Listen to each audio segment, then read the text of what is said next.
আসসালামু আলাইকুম।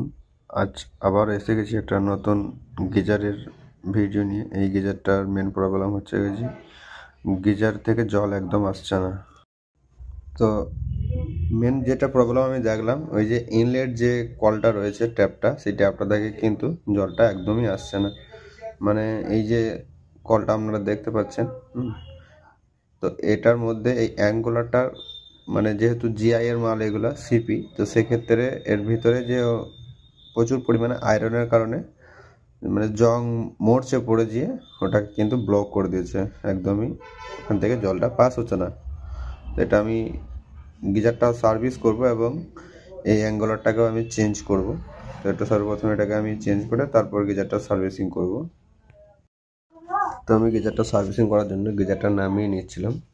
গিজারটা যেহেতু 10 লিটার ক্যাপাসিটি, 10 লিটার পানি ধরবে এই ট্যাঙ্কটা, তো প্রচণ্ড ভারী ছিল, নামাতে একটু খুব কষ্ট হচ্ছিল একাই।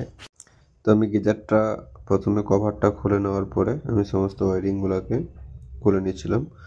যে থার্মোস্টার যেগুলো থাকে সেন্সারগুলো, সেই সেন্সারগুলোকে খুলে নিচ্ছিলাম একের পর এক। তো এরপরে মেন জিনিসটা, যেটা হিটার এলিমেন্ট যেটা থাকে, যেটার মধ্যে আমাদের পানিটা গরম হয়, সেইটা খুলছিলাম। এবং আপনারা দেখতে পাচ্ছেন ওর গায়ে কী হারে ময়লা এবং টাঙ্কিতে কী হারে ময়লা বসে আছে। তো এটাই সার্ভিস। তো বন্ধুরা, আপনারা দেখতে পাচ্ছেন ট্যাঙ্কের মধ্যে কি পরিমাণে ময়লা ছিল এবং আমি সমস্ত কিছু পরিষ্কার করেছি। এবং আপনারা এবার দেখুন যে কত পরিমাণে ময়লা বেরিয়েছে। এগুলো সমস্ত ওই ট্যাঙ্কের মধ্যেই ছিল, এগুলো সমস্ত আমি পরিষ্কার করেছি। এই ময়লা যদি আমাদের শরীরের মধ্যে যায় তাহলে শরীরে কতটা ক্ষতি হতে পারে সেটা আমরা ভালোই বুঝতে পারছি। মেন সমস্যা হচ্ছে কাজেই আমাদের ত্বকের সমস্যা হয়, অ্যালার্জি। তো আপনারা সকলেই চেষ্টা করবেন প্রতি বছর শীতের সময় আপনাদের গিজারগুলো সার্ভিসিং করার।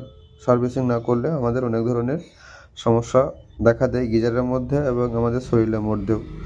তো বন্ধু, তো আপনারা দেখতে পাচ্ছেন এই হিটার এলিমেন্টের মধ্যে কি পরিমাণে ময়লা, এবং আমি অনেক কিছুর সাহায্যের মাধ্যমে কিন্তু আমি গিজারের হিটিং কয়েলটাকে আমি পরিষ্কার করে নিয়েছি। লাস্টে সিরিজ পেপার দিয়ে করেছি। তো আপনারা দেখতেই পাচ্ছেন হিটিং এলিমেন্টটা আগে কেমন ছিল আর এখন কেমন হয়েছে। আমরা অনেক চেষ্টার পরে ময়লাটা তুলেছি, কিছু অংশ থেকে গিয়েছে, তো এটা তো কোনো অসুবিধা হবে না। তো আমরা যখনই যে কোনো কাস্টমারের বাড়িতে যাই, কাজ করি, তো আমরা সব চেষ্টা করি যে প্রতিটা কাস্টমারকে ভালো কিছু সার্ভিস দেওয়ার, সবাইকেই। পর আমি কানেকশন পাইপগুলো লাগিয়ে নিচ্ছিলাম, কারণ সার্ভিসিং করার সময় পাইপগুলো খুলেছিলাম, ইনলেট এবং আউটলেট কানেকশন